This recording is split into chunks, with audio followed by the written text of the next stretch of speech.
three missing Montgomery College students continues in Frederick County. And I got to play with your wand. It was great. Definitely fun. Keep going. It's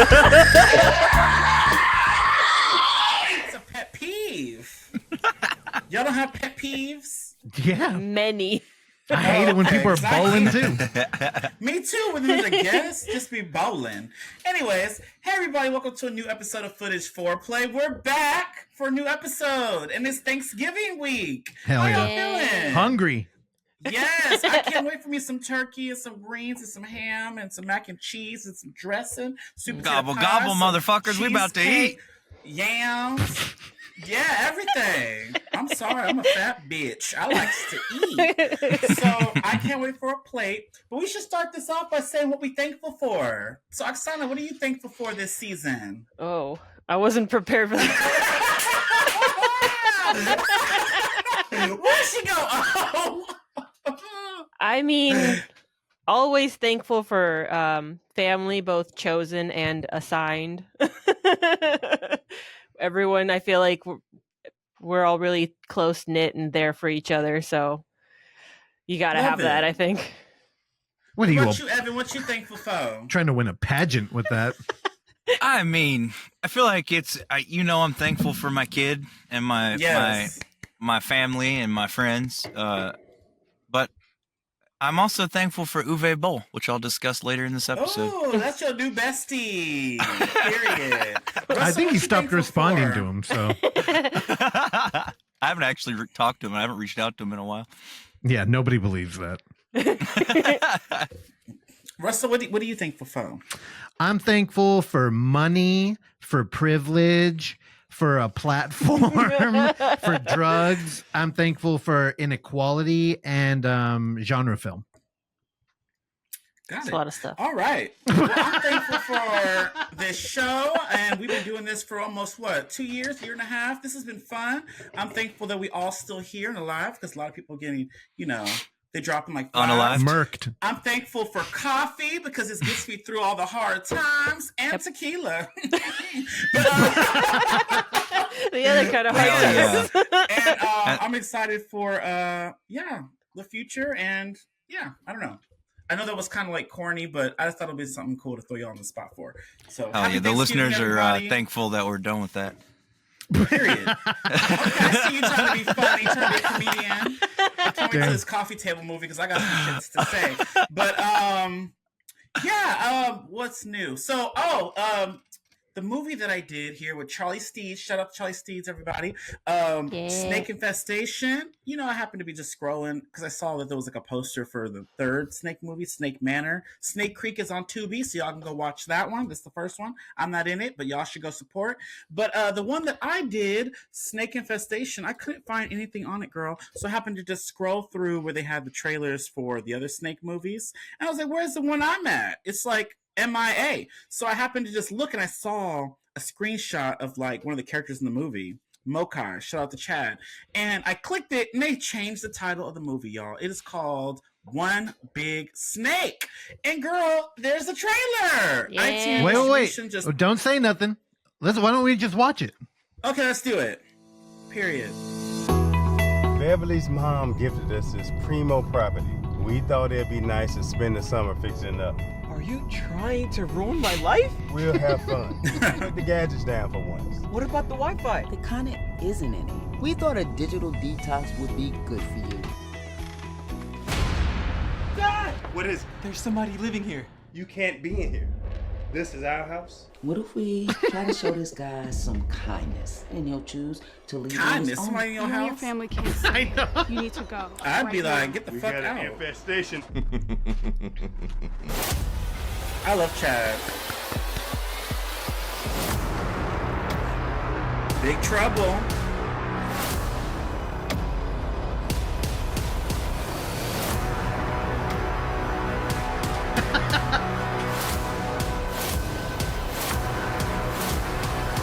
Somebody call an exterminator?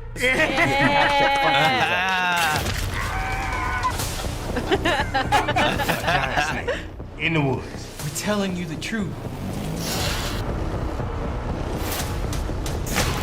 There he is. I love that snake. Huge.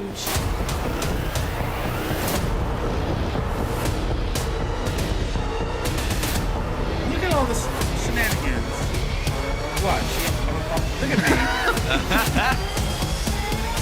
You too will be one with the serpent. Yay! One big snake. No, but you sure pissed it off. Travis! He's awesome too. That was great. Oh, Miss So Rachel. that was yeah. exciting. So that has to be coming out soon. And I don't know, it was so fun. And thank you everybody for all the reception. I got a lot of comments and stuff on that post I did for this. So I was shocked because I was just, I'm nervous to even see myself back like that. Even on Blu-ray Tuesday, I was nervous to really even watch. But I don't know, I'm excited for it to come out. What do y'all think? Y'all all seen it? Well, Evan They didn't. showed way too Yeah, I haven't much in seen that it yet, trailer, I but- think, but They I love did. the name change. I like the trailer a lot. And Mhm. I think people are going to have a really fun time with that movie. Yep. I'm excited to watch it. I want to watch it with y'all. We need to get in like a Yes. Discord watch party one night. Get some drinks Definitely. going. Be Russ, fun. what'd you think? I think it's great. That's why I had that fucking thing queued up. I'm just excited to see people. I mean, you know what? I can't help it. What? I want to pull it. Just you being dude, this shit again. I know I always compare it to John Goodman, but I'm not making it up. And if y'all haven't seen it, Arachnophobia, like there's a special archetype in slashers that is born of this movie, and it's the Ahab exterminator character. So like I'm not making it up. Like look, like dude, here's the thing. Your shit, you know what? I think I may be more of a fan of you. Dude. Hot mess. It was so fun. Dude. I don't know. I had a blast doing this. Yeah. It's almost, there's a quality here too, where like John Goodman's, he's a big boy, right? Like he's not, he's tall too. So like even this is just funny because your vibe is not intimidating. You know what I mean? But like, No.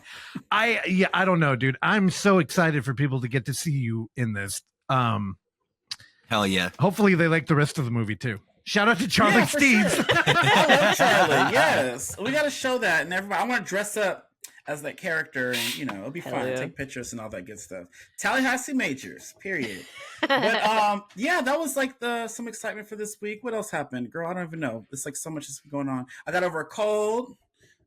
We got to go out to the movie last night with y'all. That was really fun. The Unnamed Footage Festival did a one-off screening of a movie that one of my new favorites called, what the fuck is it called? In Our Blood. Yes. In Our Blood. I'm not going to spoil it because Evan didn't see it, but that movie was great. Yeah.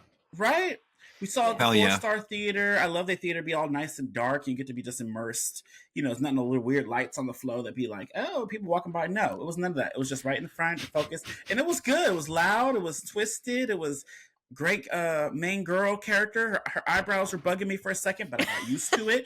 Oh, really? But yeah. They bugged the hell out of me. They were just so big. It was just different. They were just like, big I want to dress up like her for Halloween. She a costume character. Anyway, so and that wig, I get some curly hair. Yeah, but I like her. She's very pretty. She has really beautiful eyes. Yeah, that's why they use the eyes on the cover. She has beautiful eyes. No shade to her. It's just some eyebrows.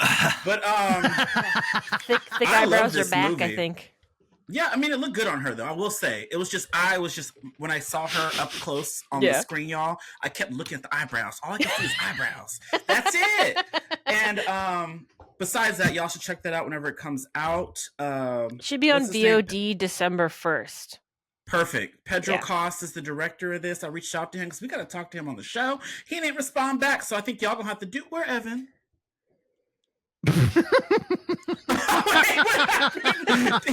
He's bowling too much. He just disappeared. Damn.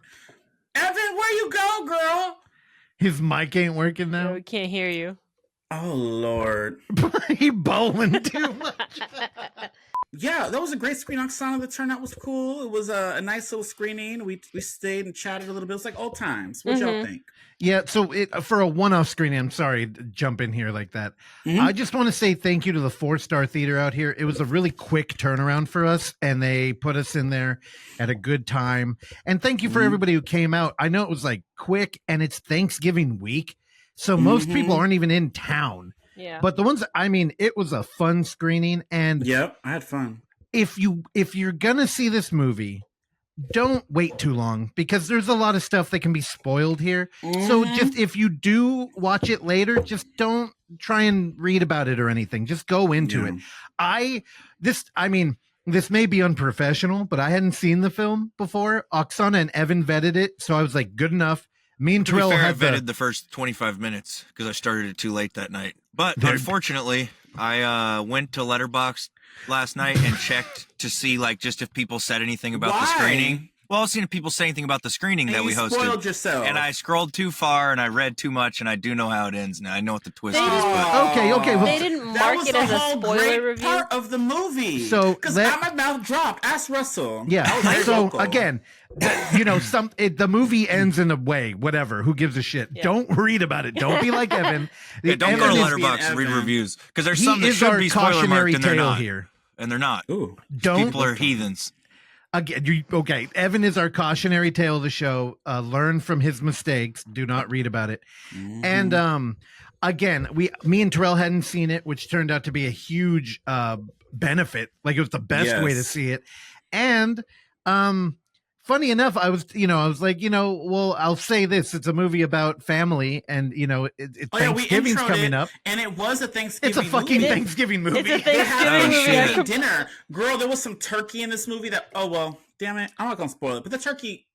Should I say, Oksana? No, I think if you would have just didn't look cooked. It didn't look that good. No, y'all need to leave that in the oven for another 35 minutes because I was like, anyways.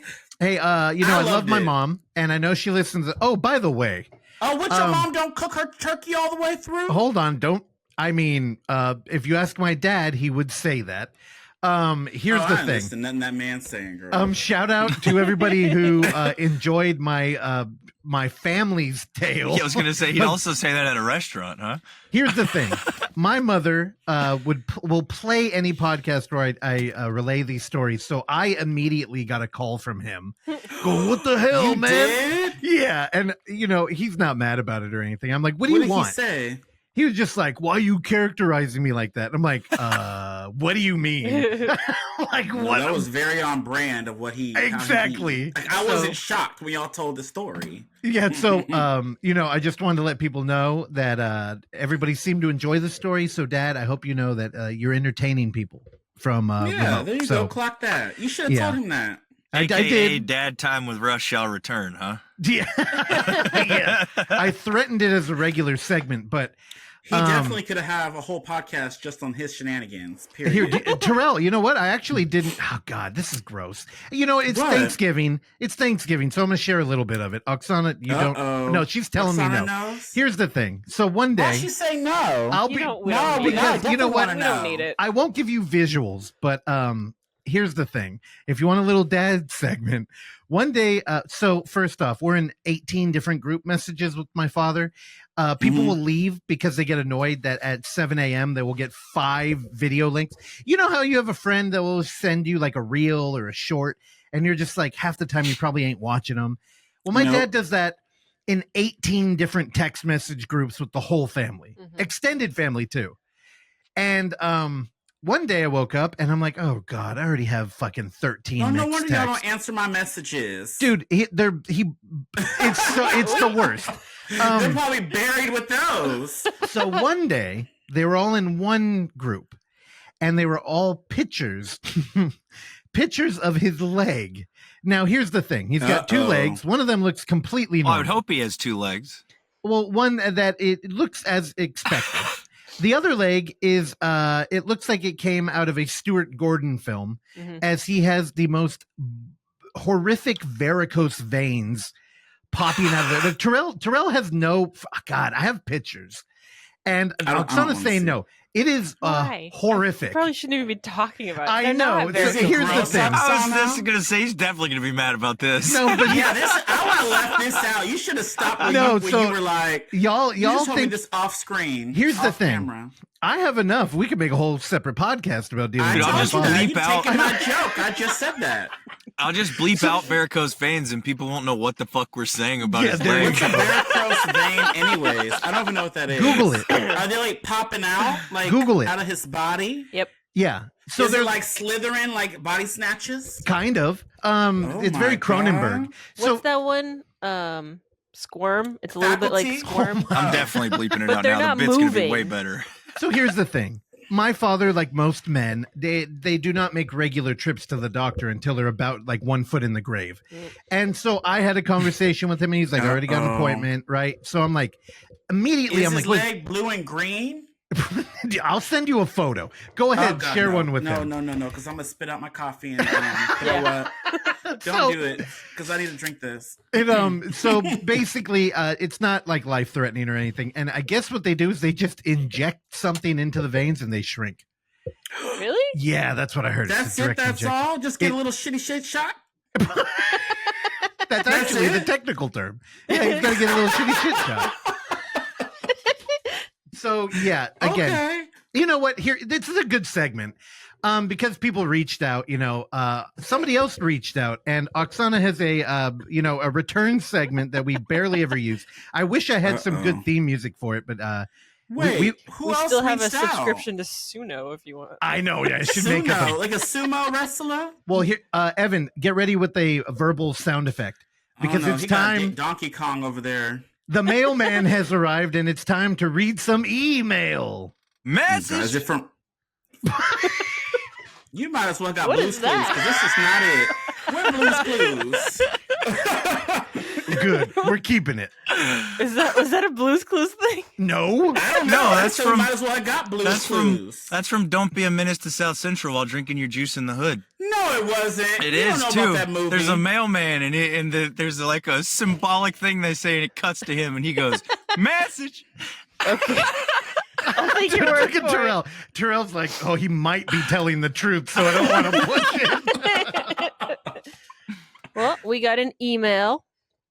Dear Footage Foreplay Foursome, I'm one of the filmmakers of Sleep Stalker, episode 120, and I'm very upset with your review. Hold on. Oh, that's fine. Hold on. Your movie. Wait, what movie was that? How you send us a rude message? Girl, delete. Which one was Sleep Stalker? Let me see. Click on it, because I don't remember. Oh, is that the one with the gay man that was just naked the whole time with his shirtless and you see his V groove or whatever? It's the one. What's this one? Yeah. Keep going. I want to hear this. Keep going. Keep reading. I said he was hot, but girl, that movie was not it. Right? Oh, I did watch it. Okay. So I'm very upset with your review. I wanted it to be longer. If I had the choice, started with that. I'm jumping the gun. If I had the choice to watch my movie again or hear you talk about it, I'd choose the latter. You guys are smart, honest, and funny as fuck. You're legit entertainment. Hell yeah! If I hear a better quote than "She didn't like hella shit in this motherfucking house," I will let you know. But don't hold your breath. For real, thank you for taking the time to watch our movie. We really appreciate it. Till next time, best of luck to you. Rob Galoo. I should have kept my mouth shut, girl, because I jumped the gun. I was ready. I think that's what he was going for. I was ready. First, I forgot the movie. I was like, "Oh, okay, I've seen that. Okay, cool." So, nice. I forgot the poster, but yeah, I remember this one. Here's another hint: if you want to get your movie talked about again, go ahead and write us an email because watch Sleep Stalker, Tubi, Prime, Plex, and thanks for reaching out, Rob. That's cool. I had that same reaction where I'm like, "Oh, what did we say about that one?" And I had to look it up because, unfortunately, all these movies kind of blend together at a point. Thank you. Yeah. You finally said it. They just become like a little smoothie of film. A little hoagie of movies. Oh, look at you. Clock that hoagie. Period. Clock that hoagie, dude. If you know, you know. And also, it hurt me to wake up and see my beautiful black people suffer, victimized by the oppressive, harsh realities of the hood. I guess even though we were free, we were still slaves in the mind. I love the Wayans brothers. Message! Got it. I'll give Evan that one. I don't give him much, but you really nice. I love that fucking movie. I've seen it so many times. All right, let's jump into it. Oksana, what you been up to, girl? Oh my god. Oh. Yeah. Come on, you. God. My mind is a blank every time you say my This name. needs a fucking theme song right here, I dude, because it happens know. every week. There's so many times. I'm thinking about other things. Your ass out, huh? You're thinking about oh, Thanksgiving food? Me too, girl. yeah, I do need to think of a dish. I was debating making cranberry sauce from like scratch again. What do you make that from? A can? Well, it comes canned. What the fuck? I bought. She said she gonna bring cranberry sauce. Girl, $3.95 Nobody really Safeway. eats it. Girl. Last year, I bought cranberries, like real cranberries that taste gross, I guess, if you try and eat them the way they are. And then I spent the day You simmering. made it into gelatin? Yeah, well, a cranberry sauce. I So, never there's a make ton cranberry. of- I don't even like cranberry sauce. It's nasty as hell. Some white people shit. But It doesn't really make sense in the whole like Thanksgiving dinner like layout to me, but I like it. I like the gotta taste have of it. it. I don't know if I'd really put it on turkey or I wouldn't put it on anything nothing. savory. Yeah. I mean, cornbread dressing is already a 10 out of 10, but you put a little fucking I like my cranberry sauce dressing. in there, and shit, it's next level. Ew. Man. Like I said, white people shit. Anyway, so you doing? So you making a home scratch? I'm about to Google this. I never knew home scratch cranberry sauce. It takes a Is really it better long than the time. can? That cranberry. Ocean spray. I was gonna say, I think so. I've never had Oksana, so no judgment here, but I have never in my life tasted a homemade cranberry sauce that Me beat Ocean neither. Spray for me. Ocean Spray is It's where it's Ocean at. Spray. It's in the can, $3.95 at Safeway. But I've also not had it a ton of times, 2 or 3 maybe, and none of them were like my family. We were just at an event or something. So I don't know. Maybe I've just not had good homemade cranberry sauce. Could be the case. So the recipe I was following, you add like cranberries and grapes and like orange, fresh squeezed orange. Girl, are you making a juice. wine or a sauce? It came out pretty. I think it came out pretty good in cranberries. But Russell's mom informed me that Costco sells pre-made cranberry sauce, so maybe I should make something else. I told you. I don't know. She would make it. Laughing at this shit. She would make it every It's my year. life, dude. What do you? Oh yeah. So She made it every year, but now. I don't know if she even likes it. Like, It's nasty, girls. Listeners, y'all like cranberry sauce in your Thanksgiving dinners? Y'all let me know because I got to hear this. Does Instagram let you do polls? We need to start putting polls I'ma on do the a poll. episode and It's on the social Thanksgiving, media so that we can period. combine the results. Put it on 'cause Instagram, dude. do a poll. Yeah, dude. I Let's do vote it. Poll yes, tomorrow, cranberry period. Gotta sauce. have cranberry sauce, dude. Yeah. Okay. Gotta have it. But maybe she I making won't. cran- I maybe won't take 4 hours to make it from scratch. It Go takes get a 4 fucking hours. can of Ocean Spray and you won't 4 you hours. won't regret it. You won't regret it. I told you go to Safeway. $3.95. Because you have to simmer and stir and. Oh, girl, you ain't got that kind of time. You got to wrestle and a baby hauling out you. Mama. Girl, you cannot. We'll see. We'll see what happens. You're But going to have to turn that into wine, girl. 4 hours is too long. All right. Well, Evan, what is you about to eat besides squirrel and fried hot dog? Oh, dude, Tammy throws down on Thanksgiving. My mom Tammy? goes hard. Who the fuck is Tammy? Is that My a big mom. girl that you trying to get? It's my mother. Tammy, you No, would love she- Tammy Mama. Terrell. Mama. Yeah. Why She you call goes- her Tammy? She does not listen to footage foreplay, so she's not gonna hear that. Yeah, that's great. That was rude as hell. But why you call her Tammy and not Mama or Mom or Mommy? Well, to be fair, I did say my mom throws down, and then I followed it up with Tammy throws down. But I think I we didn't were hear your mama we were I heard Tammy joyous sounds like a big and fat bitch who like. because you saw the movie with Miss Melissa McCarthy in it. Oh yeah, that's right. That big bitch. Yes. I forgot her name was Tammy. Tammy, doesn't that sound like a big bitch? There are a lot of Dude, like characters and stuff named Tammy that yeah. I think is the woman in That's what Mr. it sound Deeds like. named Tammy too at the pizzeria. She might Mr. be. Deeds. Yeah, the one who tells Winona Ryder she's gonna cut her up into 8 slices of bitcheroni.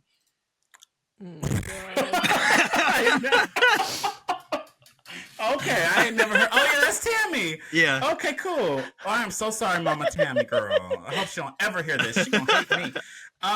Okay, so what you about to do? What you said? But she goes hard for Thanksgiving. She cooks cornbread dressing and candied yams, corn casserole. I love candy yam. Oh, I'm hungry. Fucking turkey. My dad usually puts the turkey in the smoker. My So mom the does a turkey, ham. Do you have turkeys outside that you go kill and wring their necks and cook them? And we Or just do you buy got one. There are chickens? 'Cause you turkeys got here, but we chickens. just buy one. Okay, you And don't our go kill the ones outside? No, and our chickens we just use for the eggs. Like we just collect eggs from them. So because if we kill them, we'd have to get more chickens. But then we don't, that way we don't have to get more chickens. We just get eggs from them. Okay. Because we don't have that many chickens. We only have like maybe 8 chickens or so. We don't have like a chicken house full of like a bunch. We just have like 8 in a little, like a little. So there's turkeys too? What's that? You said there were turkeys too on the property? Well, no, I was just saying we have wild turkeys around here a lot that come through. So we could kill a turkey, but we just buy one from the store usually. My grandpa was a big turkey hunter back in the day. Turkey beards, which the male turkeys have like a beard. They make an appearance in Florida, man. Yeah, you can see. I was going to say, did that make the final? I don't remember that in your movie. Yeah. What's that? Did I see that? Yeah. I think you did see that part. Yeah. But I don't remember no hairy. Well, because it was just the beard. There was no turkey attached. I'm not being funny. I don't remember seeing that. Yeah, it was just the beard, like hanging from a deer that was mounted on the wall. Oh, they put a hairy. Okay, yeah, he hung up the beards on the antlers. Yeah, different topic, but yeah. The disconnect here is the beard. It's not hair. Yeah, it's like. What is the word besides hair? Yeah, you got it. Let me see. Yeah, see, turkey it's like beard. See that thing hanging down off of him? Yeah. No. But see that thing hanging off of him?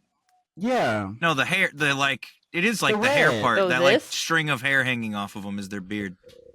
See that in the front? It looks right like here? a ponytail. Out of their chest? Yeah. But why is it so far down? Their neck is higher. I don't know. That's just how they're. You know what? Made. I never noticed this shit either. I thought it was the red googly thing. That We Thank do. you, bitch. That's what I said. This looks like it's on their stomach. That's like a buttonhole. What is it that you have in your stomach? A Like a belly buttonhole button? with hair coming out. a buttonhole. Belly a button? belly Belly hair button? coming out. Yes, that. Yeah, and that's what the turkey hunters usually cut those off and keep them at. It's kind of like the antler equivalent of a deer, like. So he's like, that's like his predator trophy. Yeah, exactly. Yeah, that's his Yautja trophy. Yeah. Yautja. I love predator, y'all. Let me show y'all. Oh my god. Oh, here it He comes. was telling everyone that I hated it on Sunday. Ooh, I told you I love this. Look at it. I love it. I'm sorry. I'm making use of this. I can't get over the Boba Fett vibe of the toy. Oh my! He ain't gonna play with it no more. He ain't gonna play with it on here no more because it fucking broke the shit out of that. I know. Don't talk about my dicks. Anyways, are you done? We're moving to Russell. Russell, what you doing, girl? I feel like we spent a lot of time on this intro, but what have you? You excited for Thanksgiving? I know you're gonna sit down and eat. Dude, I'm dying. Y'all are killing me with all the food talk. My role in Thanksgiving is very different, though. I am the people wrangler and like table builder yeah. I was with y'all for Thanksgiving before.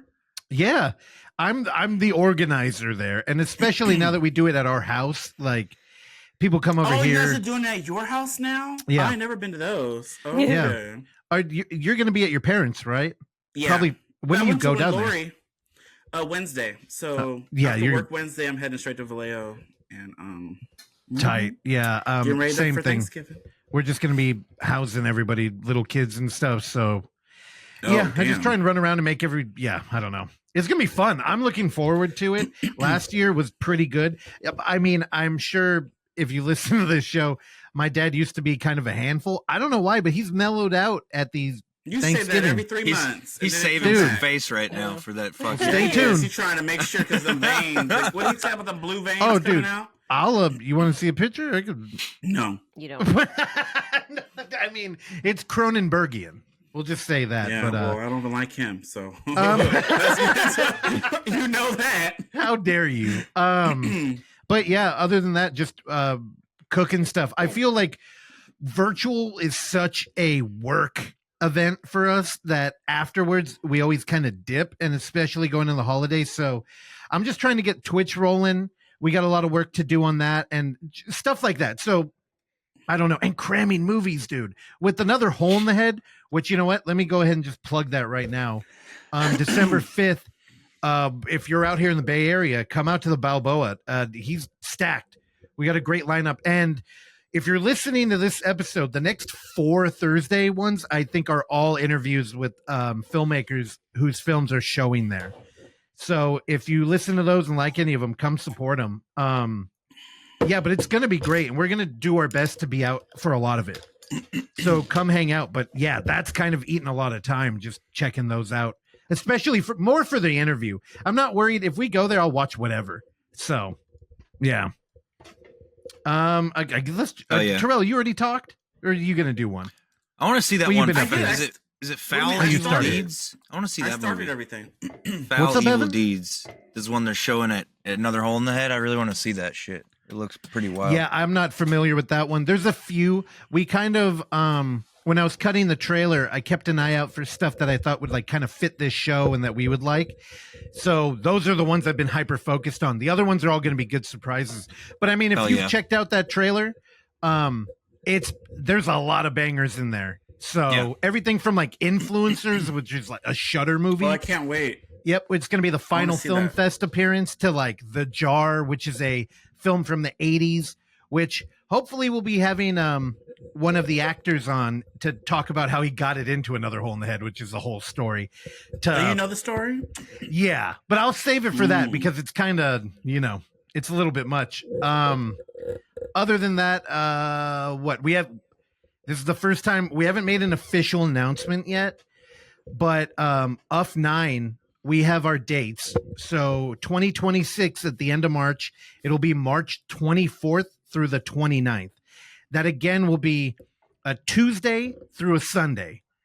That's all we have for you right now. Submissions are still open. When do they close? At the end of the year? Mm-hmm. So at the end of the year, but be in communication with us. Like if you have a banger and, it's not going to make it in time or something, contact reach us out. and we'll play ball, but it better be fucking good. Yeah, it gotta be great. Yeah, It don't gotta be hitting us. really, really good. Gotta be hoagie status, bitch. It gotta be great. Yeah, if you got a freaking found footage hoagie, then Oh, then yeah, hit us that's a up. given. Period. Well, Here we go. to this Are you ready? bullshit. Am I ready? Oh my god, no, I'm not. You ain't ready. You know what this sound means. Come on. you don't have it memorized yet? No, You I should. don't.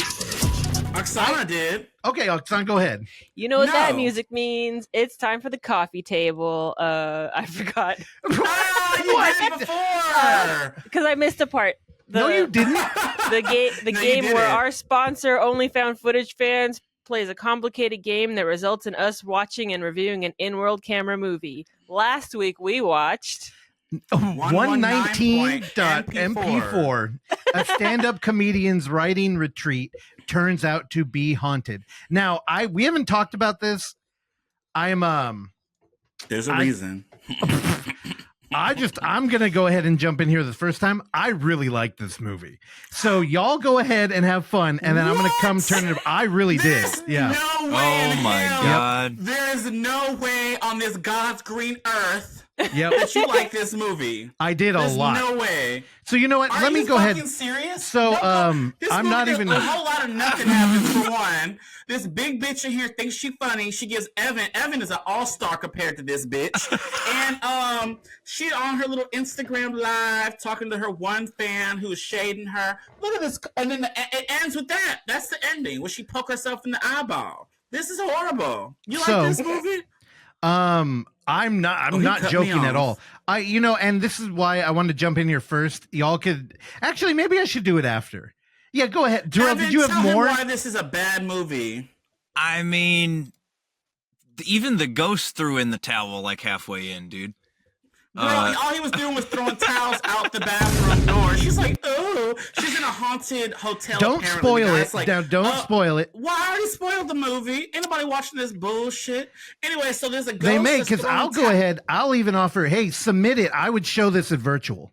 I'm going to say that No. right now. Yeah. No. Why? Because it's good, and I will talk about it. But I'll go ahead and get the venom out first. Look at Terrell. I am so shocked. There's no venom. It's just I was sitting here Like, I know. And like, what? It was not. You know, I don't like this kind of movie. It was not. Good. I know. And here's the thing. You like it because it's a female. What is it? She made fun of. Not made fun of, but she made like, oh, because I'm a female, I can't be funny. There's a lot of females that are funny, bitch. You just not funny. Like, it's like, I don't know. Honestly, I think that wasn't even her, dude. What? Yeah, exactly. She was a ghost. Evan, do you got any? Is there anything you wanted to add to that? Thoughts on the movie, or that not being her? No, not that. Because I'd rather stay away from like third act. Oh, stuff, okay. But... No, I just I have a few notes on the movie. One note, that hair dryer that you hear, that's definitely a Dyson because it sounds like a 747 engine. Oh my god. I thought it was tight that the TV stand had pictures of the immigrants who built it on the front. That was a good way to honor them. Dude, that was so confusing to me. like the pictures under the TV. It was weird, dude. I couldn't stop looking at it. The movie itself's got more shadow people appearances than a week-long meth binge, but they're just not as I didn't know this unsettling, was a minute. and there's not Should as we much start fun a clock? in between. I didn't know this is the most written material he's ever shown up with. The lead's got an did you ass like a dump this truck movie? and jokes like a garbage truck. I didn't get to watch this one. She didn't watch it. I watched it without her. I'm shocked that Russell likes this movie. I'm not, and I'll talk about it, but again, this is a perfect sounding board, and this is why I like doing this show with y'all, because we all have very different approaches to this stuff, but we all like in-world camera. And to me, this movie reminds me of kind of like the Blackwell Ghost, or kind of like there's an approach here that's subtle, and we're definitely in an era of vloggers, right? And I don't even mean that in like a mean way. Like, I think of like Chad Gets the Axe or Deadstream, where we have a very active in-world camera portrayal, which I think will work and is better for a broad audience. So you think this is just as good as those two movies you named? Those are great. No, I think this is a completely different thing. If you're doing a micro budget, one character, one room movie, this is fantastic. And I love the premise. I love the way that there's a live stream that happens and we jump into it. I love the way that the live stream felt real. I think we cap at a total of 4 people. I did look up that Instagram, the account that she was on. That is her real account. So it might have been real. I don't know. Yeah, I feel like she went live there. And there's something about playing with, like, what I miss is a big part of in-world camera stuff that I think helped propel the Blair Witch is when you transform your audience into a detective. And this movie gives you a bunch of breadcrumbs, right? Like, everything is in passing too. I also like the way that the movie's presented, where it's screen life. There's one file on the desktop, we click it, and then there's just MP4s. Now, could you explain to me? See, I wish where that added came more from? though.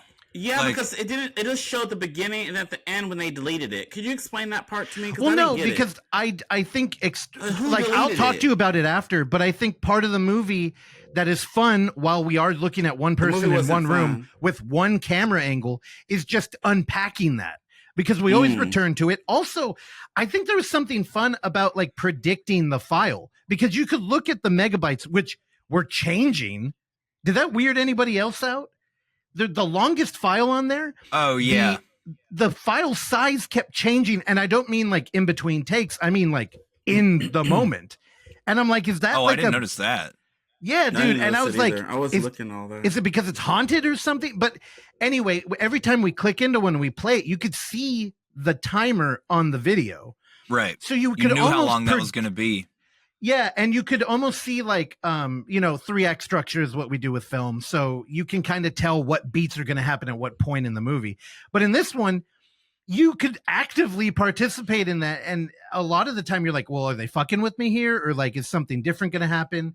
And the unveiling of the ghost story, exposition hidden in a conversation with one person in a room. I like opening with 2 people up top and you wonder, is this dude coming back? Who is the dude? Where are we? There's just so much to think about if you engage with it. Here's the thing. I don't think you guys are wrong though. I think most people will be like, and then change it. If we didn't have the obligation to our one sponsor to watch this movie, I wouldn't even have doubted y'all for turning it off. But I think for people who do enjoy like the Blackwell Ghost or kind of like long form, like almost like slow cinema in-world camera stuff, this is super rewarding. And I mean it. No irony here. I actually was getting scared, like watching it. I'm not even joking. I'm not gonna disrespect your. No. I'm not trying to disrespect it, but it was just. Hold on. Let me laugh. That shit was not scary. Hold on. Let me make it funny. sound stupider too. It was daytime. I had the window open, and I know. Here's the other thing. You must have been high on something. No. Took something. What'd you put in his drink? What'd you put in his orange juice? No, you know what? Here's the thing. Here's how I came into this movie. Okay, I have homework. Our sponsor assigned something. I had a conversation with Oksana, and it's like we have another Hole in the Head movies, and we have this movie. We're only going to get a shot at one tonight. Oh, really? We should probably do the Another Hole in the Head movie. So that's why I watched it alone. It was an active decision. And I'll tell you this, the cover, man, the bar could not have been, it was underground. I'm like, I don't even, I thought this was going to be a stand-up movie where it's like, oh, I'm on stage and I hate myself. I don't, I can't, I'm not, I totally understand why y'all didn't like it, but man, I was like captivated. And I sat here, I had two screens in front of me. And Evan, I'm sorry, I kept thinking about you and I'm like, there's no way Evan ain't looking at the other screen right now. I'm like, I knew. I will say the timer coming up and the clicking through clips was a good way to know how close I was to the end. I'm like, oh, we're getting there, dude. Like, hey, but I'm not joking. This to me would play perfectly at virtual. I think that's also a captive audience where people could engage with each other, and it would hit for people that wouldn't engage with this film either for the poster or just the way that it's rolled out. But if you want, if I call this movie challenging, I don't want it to sound like a challenge, ironically. But I do think if you're into the more subtle, maybe even artsy kind of in-world camera, you should totally watch it. It's on Tubi. Here's the problem. It's on Tubi too. Commercials will fuck the vibe up. I actually like Tubi. No, but I'm saying the vibe here, I think it should be, this movie works on its face where there's a character. Oh, you mean that the commercials take you out of it? Yeah. Just a tonal shift straight through. Yeah. So if you need an ad blocker or something. I do want to say shout out to one thing in this movie before I forget. I've heard of resting bitch face, but resting period face really takes it to another level, dude. Period face? Yeah, he's again. If you want any of these, put period ball no, over shut her up, face? Evan. If you want any of these cryptic jokes to make sense, then go ahead and check out the movie, and then you can. All right. So, who do we think this is for, and what's your review? Well, I want to start with Russ since this is so high. Let's see, how many stars, Russ? I don't know. Again, this kind of takes me back to a post Paranormal Activity. After all of the bloat, after all the people trying to come in and just make money off the stuff, this felt like somebody who wanted to make a movie. And even up top, I wasn't even sure it was going to be a horror movie. And thankfully, homie had he had like an Exorcist 2 shirt on, right? Yeah, at the beginning. Yeah, yep, he did. And I'm like, that was kind of like my lifeline. I noticed that too. Shirt. Yeah, because it's just wild. Also, what the hell? If you see people in Exorcist shirts, it's almost always 1 or 3. You never see Exorcist 2 shirts. 2. So that to me was kind of like heretic. Yeah. Yeah, but everybody gets the heretic one. That's kind of like the cool one. Exorcist 1 is kind of like the, would you get that at like H&M or something, like some boring shit? Really? Well, no, but that's the like Urban Outfitter, like, edgy for the masses or some bullshit. And then 2 is just like, this is going to be an oddball thing. Yeah, I was scared. I was captivated. I knew I would be alone. Again, y'all probably thinking, 5-star. I wouldn't give it 5. It's definitely a 4. You're teeter-tottering in that area. No, well, the thing is, Evan's right. You're so excited. You're more excited for this than you were for Predator. I'm confused. Well, Predator, here's the thing. We talk about indie film, and I think there's more. I think there will be very little conversation about 1119.mp4, and Predator Badlands is going to get all the love it deserves, right? So what is? So you said 5 stars? I think I'm like 4. I think I'm at 4. That's crazy. That's where I would go. And who is it for? You? I think if again, the dark web, they have all our data. If they're being generous, it would be for me, but I think the dark web also has a bad sense of humor, so it's for Evan. It's for Evan for sure. Yeah. I lean towards Okay, me yeah. also. Score wise, I think I'd go. I'm trying to think if I liked it better than last week's. Maybe a 2, 1.5 or 2. I think a 2. 2. 1 for me, and it's for Evan. Period. Oksana, you up? Who'd Evan say it was for? Me. Oh, and mind you, it's not even on Letterboxd. It's for me too. I tried to which go is log weird. My 1 star. I actually investigated this. I went to TMDB to try to add it so that it would be on there when we talked about it, and it's already on TMDB, but for some reason it's not pulling it to Letterboxd. I don't know if they just added it or what, but we'll see. Probably a ghost, dude. When did it come out this year? Room. Yeah, I think it was for me too. So did we all vote for me? Yep. No. Oh, This is yeah, we definitely did. for We you. did. Okay. All right. Well, Oksana, who is this for? 119.mp4 was for Evan. Oh, God. No, Evan. Yeah. Wait, is it? Yeah. Okay, yes. I was gonna told you. trick you It's guys, been but trick us. It's been a while since we all Evan. got it. or Yeah. did you not get that from the clue? Fortunately, you all did. No, I didn't get it from the clue. I got it from the poster. We got it from everything else. Yeah, I know. Yeah. Welcome back again, Foreplayers. We hope your comedy special was truly special for you. We're busy prepping a huge restock and Black Friday / Cyber Monday sale for the store, He having a sale? along with along with specific discounts and something special for our customers. So we'll keep this brief. Thank you.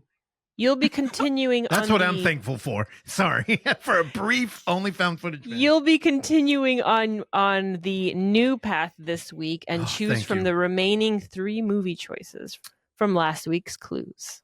1. Okay. Who wants to live the eulogy? 2.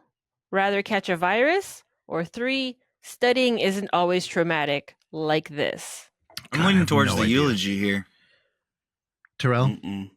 I like the third one. I think virus sounds like something with computers and boringness, and then the first one sounds like some sad shit. And what was the third one again? Studying isn't always traumatic like this. Oh god, homework. Mm-hmm. See, and I think the first one it makes me think of humor, like because when I think of eulogy, A I think of like eulogy? Martin Ain't Lawrence that when you die? reading the eulogy in fucking Death at a Funeral, talking about how his Do I- book we want was successful. But I do if it's because this one I need it after this one. What are you thinking? I'm thinking I don't if care either way. I'm just was talking myself into. so what I was thinking is if you didn't pick Evan's pick, I was going to pick the other one and force Oksana to do it. Oh, cheat the system. Yeah. Because she could see the titles. I don't know how they do it. It doesn't Yeah.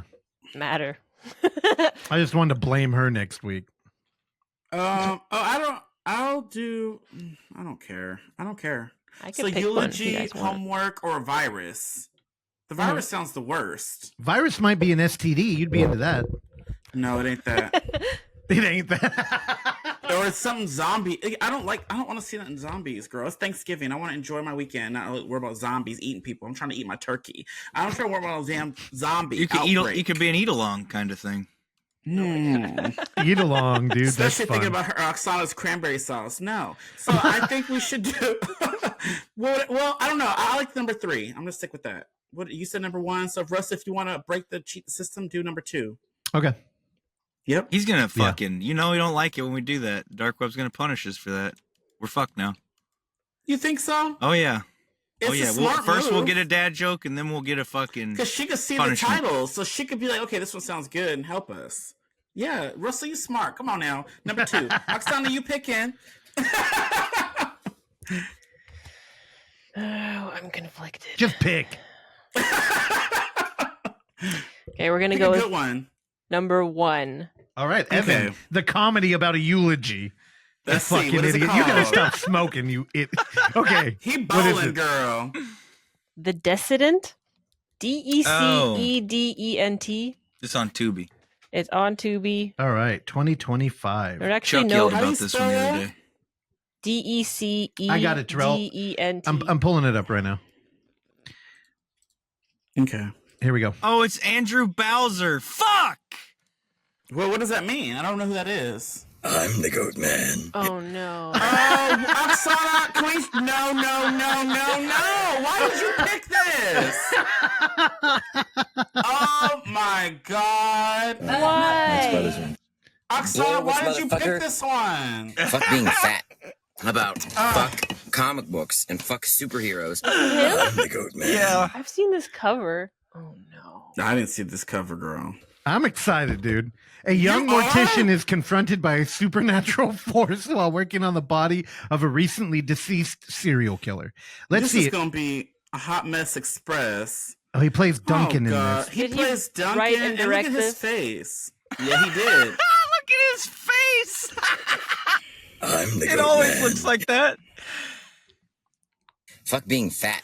Why did we go with Evan's pick? I'm so confused. Oh, I should have picked something else. You should know better than to do what I Comic say at books this and point. fuck- We're a fucking 100 episodes in. You know better than to listen to me. What are you doing? Oksana listened to you. Russell was trying to cheat the system. No, to be fair, Dude. I didn't know this movie was him either, and I had heard the title as being supposed to be I good, never heard this. but I Yeah, didn't I didn't know look it into was any him. of these. I think I've Hey. heard about one of them. Hey, if there's very little of the Goat Man, I'm the goat man. Which then there maybe won't this be. then maybe this will be good. No, he wrote and directed. There he He's is, gonna the be- Goat Man. He's going to be all No, this over is- it unless he he's gonna dies be- immediately, which His I will bet DNA he is won't. all over this film. He's gonna be like, I think this guy's dead.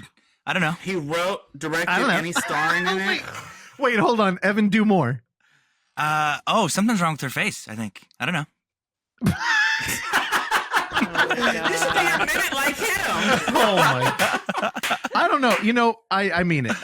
You know what? I didn't hate that one where he made forever ago. What's it called? Oh, The it was that one. fortuitous The Goat Man. man. The fortuitous man. What was the other I film? at least Brian? didn't- No. I apologize in advance. The fortuitous. We should get that for like a Secret Santa gift, girl. If y'all ever do a white elephant again. We haven't done that in Oh, dude. years. You know what's That funny? would be a good one. We haven't done that in like what, 2-3 years. We just talked about it. We literally did. Not Yeah. with me. Well, I mean, literally before we walked in here, I was like, you know, I kind of want to. Let's do a white elephant again. When? But now, if you're gonna be bringing the Goat Man, You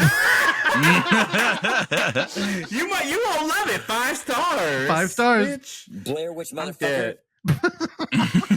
All right, Evan, let's get this Fuck over with. It's a long comic episode. books and fuck Evan, all right, what superheroes. you All got right. for us today? This week I was given a gift by Cinefather Uwe Boll, who delivered a brand new feature film, and obviously I fucked with it. This one's called Run, and it's one of it. You know, he has kind of two types of movies that he does. If you look at his filmography, there's like the clearly director for hire studio gigs where he's like adapting a video game or somebody's paying him to do a thing, and then there's the movies that he makes on his own that are all very drenched Edgelord. in like political stuff and very like, you know, often controversial movies like Rampage and Assault on Wall Street and stuff. And this one is the latter. This falls into that category.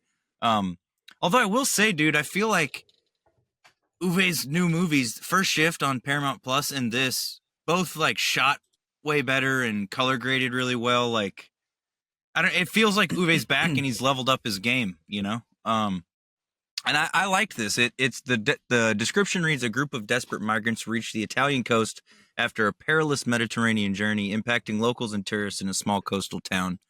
And it opens with like this super tense night sequence of all these migrants they're all from Somalia, and they're on like this shitty dinghy in the middle of the ocean. Like, I can't imagine crossing the ocean in a fucking dinghy. It's like a little tiny inflatable like type of boat. And there's like one guy who's like, we should be there by now, and starts like freaking out on the boat, and he causes a ruckus kind of among the people, and it erupts into a fight between the two guys who Is are this an action movie? Are these immigrants like trying to cross the border? It's like a thriller, an action thriller, yeah. Oh, okay. And so as those guys get into a fight with the guides who are taking them to Italy is where they're going. This movie's shot in Italy, and it is in English, I would say 90%. There is like a few sections where they speak Italian, where two Italian characters will talk and they'll speak Italian to each other, but it's like 90% English. And so the fight I wanna go breaks to out. Italy. I want some It's pasta, beautiful some where they're Italian at. sausage. It feels That like sounds good. it feels like a more like kind of village type of place in Italy, right on the coast. It seems it's beautiful where they're at. It look rich. Definitely, it looks like those people have money. Russell, did you watch this too? No. But anyway, the fight on the boat erupts into like 3 people get stabbed and thrown into the ocean. One of them gets stabbed like right in the fucking eye. There's some good gore, and obviously, you know, Uwe loves the hyper violent stuff. So it opens with some good violence, and then you get the opening credits and you see a cop getting ready for work talking to his mom. This is one of the Italian scenes. So you kind of follow across this movie a series of characters. You bounce around between the migrants once they land on shore here in a minute. I'll get to that. But you follow a bunch of different characters across this. And I feel like often movies have a hard time. Like, a lot of times it doesn't feel like everybody's story is complete or feel like the threads cross over fully or like, you know what I mean? There's almost just like oftentimes problems when there's a bunch of plot threads in something. But I feel like he does a really good job here of like delivering a pretty big roster of characters, but you feel like you know everybody and it's never confusing. Like, oh, who is this fucking guy or what? You know, like it all meshes together in a good way and crosses over in a lot of satisfying ways. But you see this cop getting ready for work and you see that he's kind of disheartened by the current situation. Like he kind of, I think, wanted to move to this village to have a sort of easy life and just break up bar fights and have it be calm. But now this migrant situation is happening. And there's this other group of people you just saw on the beach there with the video Russ is sharing of like old white dudes who you get the vibe as soon. They never actually say up until later in the movie who these guys like actually used to be. Is that Goldberg? No, it was not. No. No. Remember, he's skinny now. But these 2 white guys clearly don't like the migrants coming in, and they're like real prejudiced against them. And this is political, ain't it? It is, yeah. And it does a good job, I think, of not. I don't know. It doesn't feel like it leans one way or the other in terms of telling you this story, and I think it's due to having such a big roster of characters, where it feels like you sort of see it told from all angles. It felt like almost I was swapping sides with people as I was going through the movie, because it's like it presents one person's angle and you go, well, yeah, I kind of get where they're coming from. But the next minute it shows the person they were kind of dogging on, and you're like, well, I kind of get where they're coming from too. And it depicts the sort of gray area this shit lives in really well, I think. And Amanda Plummer, who is, a famous character actor. She's in Pulp Fiction as the honey bunny in the diner. She's in this, and she is like a jaded American who is kind of tired of the American political stuff. She's like super left, and she fled the United States and moves to Italy to like, you know, have a better life and stuff. And so she meets up with one of these immigrants, and after they land on the beach, once the boat hits the beach during the day, it looks like a fucking ice raid, dude. Like there's just people scattering fucking everywhere. Cops are right on their ass, like chasing them. It's a crazy like chase scene.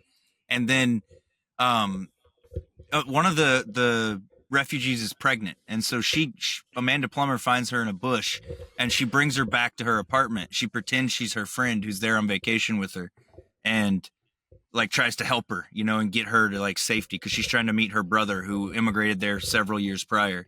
And he works at like a restaurant and stuff, so he's talking to him on the phone, planning to meet him. Well, when they go to meet him, I'm kind of getting to like the halfway point in the movie, so I'm gonna end the plot here pretty soon. But basically, this pregnant woman, Amanda Plummer, tries to bribe the cop who I said earlier was kind of disheartened with everything, and he accepts basically. Well, she pays him the money, and he doesn't bring the girl. Like he arrests her when the brother's supposed to pick her up, and she gets taken to a camp. Yeah, she gets taken to a refugee camp. Her baby daddy? Why isn't there to help her? He's not in the picture. He did. It's often common in this situation, I think. Oh. One of the two. I don't know. I'm just talking. I'm trying to entertain myself during this review. I have to leave, unfortunately. Why? You don't want to hear about Run and Deadbeat Fathers? Our sitter was an impromptu favor. I know, I get it. Movie sounds right, girl. fun. But Bye. Happy Thanksgiving. Happy Thanksgiving. But you don't know, I that's kind of where I'll end with the plot. Like I said, though, I think it juggles this big roster of characters really well. Amanda Plummer crushes it. She's like this her character is so eccentric, Like, she almost feels like she would be the kind of character in 90% of movies that they play as like a crazy, evil old lady. But like, she's playing a crazy old lady, but she's like helping this woman and super, strong with her convictions, but also very kind in a lot of ways. And so it's an interesting sort of blend of archetypes for her character, but she pulls it off really well. And all the performances are solid. There's some good action sequences. And I will say, I won't say how or what exactly happens, but I will say you do get the outburst of violence that lasts for 10 or more minutes at the end of the thing, like Uwe loves to do. So you get that big finale set piece at the end, and it is definitely going to offend some people, but I feel like that's what he wanted. Like, that's what he's doing. And because he's trying to, I don't know, it doesn't ever feel, a few of his movies feel like more like he's maybe exploiting something a bit, but this one is one of the more like Tunnel Rats, I would say, where it feels like it's, or even Darfur to an extent, where it feels like he does care about this situation, and he doesn't try to paint it one way or the other. He just tries to show you how it is, and it does a good job of splitting the perspective and representing kind of all the different viewpoints that the types of people have on it. And it's just really good. There's a lot of side stories that work their way in, and I think this is probably, after Tunnel Rats, maybe his best movie. Tunnel Rats is I think his best, but this is right there after. I really liked this more than I thought I would even, and I'm gonna go 4 stars, I think, because it's really well done. And Terrell, wake up! He gave it 4 stars. That's a lot. I think he's, like I said, I think Uwe's back, and I feel like he's leveled up his game a bit in terms of just the production quality of things. Like, I don't know if he's working with different production teams now and stuff, but like the last movie he did for Paramount felt a lot, it was leveled up a lot, and I feel like this one feels the same way. So I'm stoked. I'm stoked to see what else I know he's got that Banditos documentary coming. I want to watch that. So I'm just stoked that Uwe's back doing movies now. I hate that his restaurant venture had the unfortunate outcome that it did, where COVID fucked it for him, but I'm kind of selfishly glad too, because now he's making movies again, and he might not have, Yeah, he's got an interesting position in, like, I'm gonna say Hollywood, but I mean in like the culture of film, because he's worked with big names and he has their backing, but he also feels like he doesn't give a fuck. Yeah. So there's like an opportunity to really get some grade A talent and then do whatever the hell you want to do. For sure. So yeah, I want for a part 2. I'm sorry, this is off topic. I want a part 2 with Uwe. I feel like another episode. I didn't know where you were gonna go. I didn't either. You don't think so? No, yeah, why not? We went toe to toe over the Barbie movie. It was great. That was gold. That was television gold, y'all. Yeah, y'all could talk about what was the one I was saying he was talking about the other day? Oh, Predator. Yeah, Predator. It's the Disneyfication of predators for fucking children. It's retarded.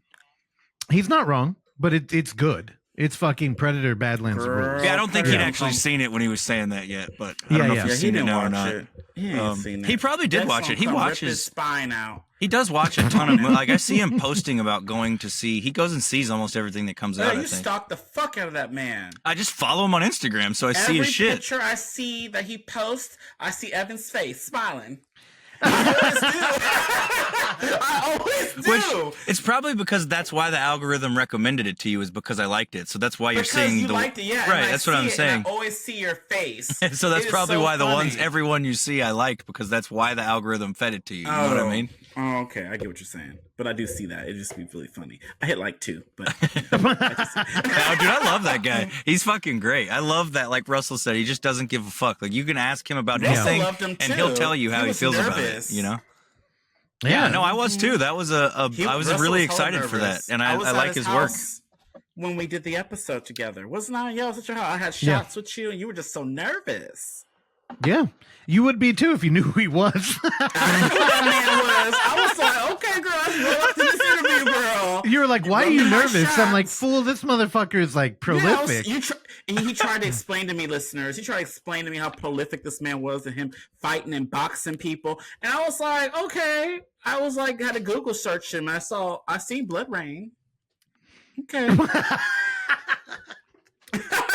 Great. All right, let's get to your review, So Russell. good. No, So we yeah, I can loved get it them though. out and Done with end Run. this. Go watch. It's on VOD. I don't think I said that. Oh, yeah, I where is rented this it. streaming? Tubi? I rented it on Amazon. So it's on Oh, like it's on Amazon, Amazon. Fandango, iTunes or Apple's, whatever their rental thing is. It's on wherever you rent shit at. So I Period. recommend it. It's worth the rental. And support Uwe. He's doing cool shit at a big level, which is not super I common. still need to see the one he told me on Paramount Plus, what he told us on the show. I didn't watch that yet, but First Shift, I liked it. It's a cool setup. He's doing 2 more of those, and you can feel it by the way that ends. Like that, it would So make you a like great a show. trilogy? Honestly, I think if he could get somebody to pick that up as a TV show, it would be a hit because people like those kind of. It's like a cop buddy thing that's funny, but also has like serious things going on. So I think it's a good balance. I think he's onto something with that. Speaking of TV shows, y'all bitches need to watch Welcome to Derry because there hasn't been one bad episode. Last night's episode was iconic when we finally saw Pennywise, and this shit is just so good. It's I just love it. I don't want to because Russell, you ain't keeping up, right? I'm trying. I'm not there yet. You know yet. how though. much I love Pennywise, and this show is so great. And the way they built this world and how they connected to like the movies and stuff later, and other movies and other multiverse kind of sort of because The Shining. Yeah. And they mentioned Shawshank. Like I don't want to spoil nothing, but yeah, I love it. So listeners, if y'all watch it, let me know. Come hit me up because I have no one to talk to. No one talks to me about Welcome to Derry, but I love it. Also, I love that I don't think y'all have been watching is the Creep Tapes, which y'all need to get into that too. The first Stay 2 tuned. episodes are great. Period. Did you watch them yet, Russell? Well, episode 3, that means we're coming back. We're coming, dude. That's what Evan keeps saying. He said, last time. Hold on. Yeah. Yep. We're coming. So after Thanksgiving, maybe we could work it out. Maybe better than them. Yeah. Okay, well, I'm we sorry all to were cut thinking you about off, Russ, with the TV show. He No, doesn't you're mention fine. TV shows, and we don't talk about shows, and I should have did it at the beginning. Anyways, go. Here's the thing. I have listened to it. It took a long time. It's over 1,000 pages, right? It's a big book. And I think it is the perfect story for that. It's so broad, and it's it's a Lovecraftian story about a town. And the town is thoroughly explored through time and like space. Like, Are there Native Americans in that? Do they have what? Or Native Americans. Okay, I didn't. Yeah. I thought you said Americans, and Because I'm like, there's wait, these- are you fucking with me? Like, I'm trying not to spoil it, but there's like an episode where they explore. yeah. the So start. that's what I mean. It's kind of because the broader story of it is about like a reoccurring like period of time where awful things happen, and it all throughout time. So like it is cosmic horror. Right. Like you wanted to talk about, I didn't bring it up during the interview. You with should have, because that would have been more relatable to that situation. So this Thursday, there should Stay be an tuned. interview coming up with Dan Bowers, and he's got a new cosmic horror out that will be at another Hole in the Head. You know what? I actually have the schedule pulled up. It'll be on the 5th. Nice. Beyond the Drumlins, we're going to be opening that, and me and Terrell should be out there. So Beyond the Drumlins and Bad Haircut, December 5th. It's a Friday. That's at a the good Balboa. double. That's a good double. Both of those are good. Yeah. Yep. So that Pennywise is maybe the king of like franchised cosmic horror. And if you want to talk about like a MCU kind of universe, Terrell, you're not wrong. Stephen King, it's there. The Dark Tower is all about like what The Shining is and how characters in all of his stories may have it. But a guest on here that talked about Dark Tower. Was it Robbie? Robbie loves the dark. So the 2 films that I've been out with Robbie to make were produced by Sean McDonough, and those 2 at 2 a.m. when people are buzzed, they'll go on forever talking about Dark Tower and the lore. Yeah, they're very big fans of it. So, and then the whole time they're like, you should read it, which shout out to my mom. She's also been telling me that for 20 years. Oh, so. yeah, your mom, I love her. She has a nice collection. Like when I went to her place, like I see all her hardcover Stephen King books. She has like a nice collection of those. So shout out to Lori. Huge fan of the Dark Tower too. So Terrell, that would be my recommendation to you as somebody who's never read it. But if you're into that MCU kind of connected tissue through the horror, like you got to go there. That's where everybody who reads it's like, that's the end all. That's why there's so much debate about that coming out as a movie or a show. And everybody wants Flanagan to do it. They're like, it has to be Flanagan. Like, don't fuck that up like you already did, which I haven't seen, so I don't know. But it's great that Evan left because now we can talk about a real action movie with a real director. I'm dead. I'm talking shit. But it's rare that we get to go out. Actually, it's not true. We're trying to correct it. We're going out to the theater more. Our our baby boy's getting older. It's not as hard to find a babysitter or to like finagle something. You know, we can leave him in the car longer now and, you know, just go see a movie and come back. He'll be okay. Just put Miss Rachel on his Don't leave that boy in that damn hot ass car. No, it will keep the air conditioning on. And every now and then, you know, a Predator movie comes out and Oksana's pumped for it.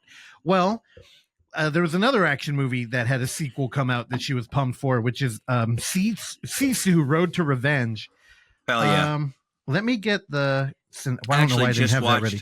Like 2 nights ago, the first Sisu. I'd never seen it, so I'm prepped for this. Did you? Wasn't it amazing? Yeah, it's fantastic. on Hulu, so I checked it out. I recommend. Oh yeah.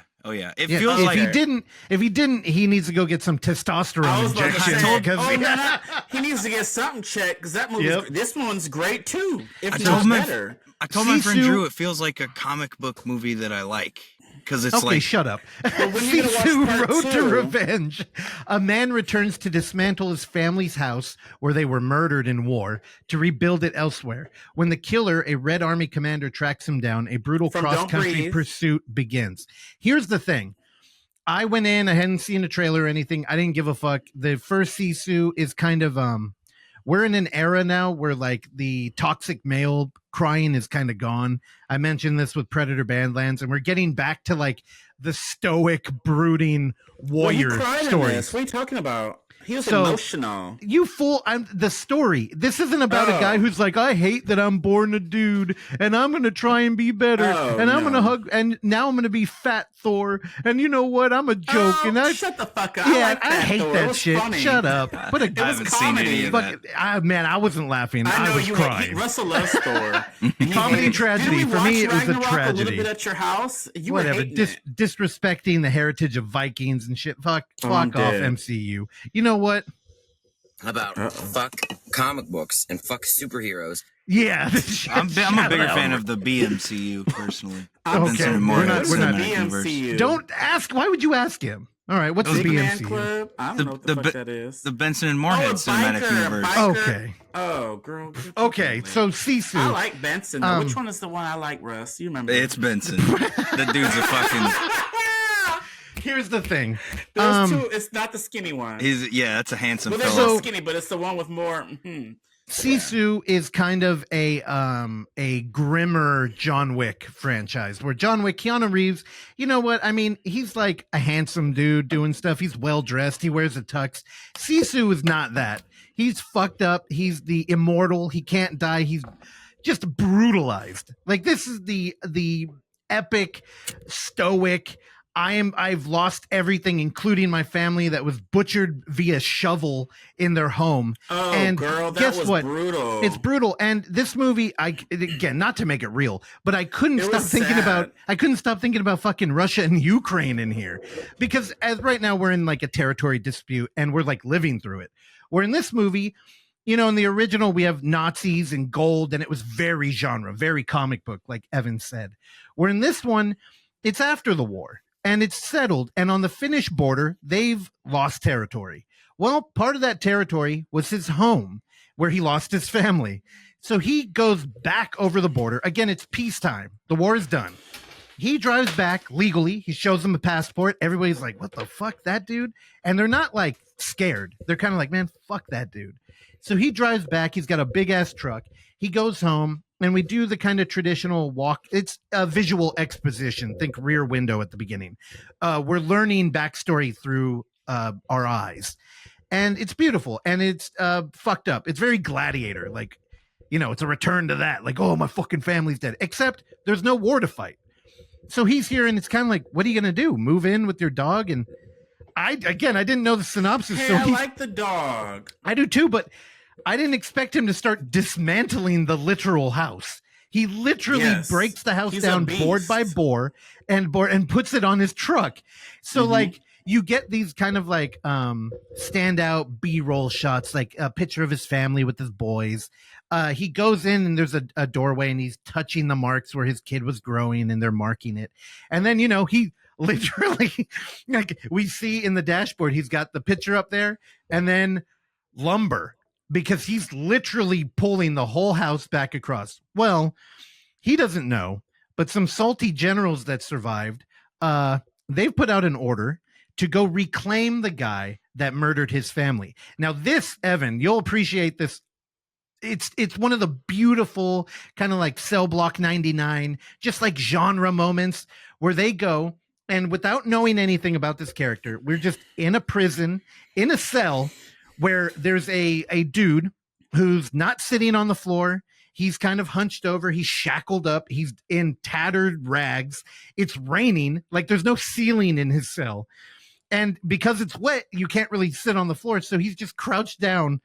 And they open it up and they're like, hey, come out.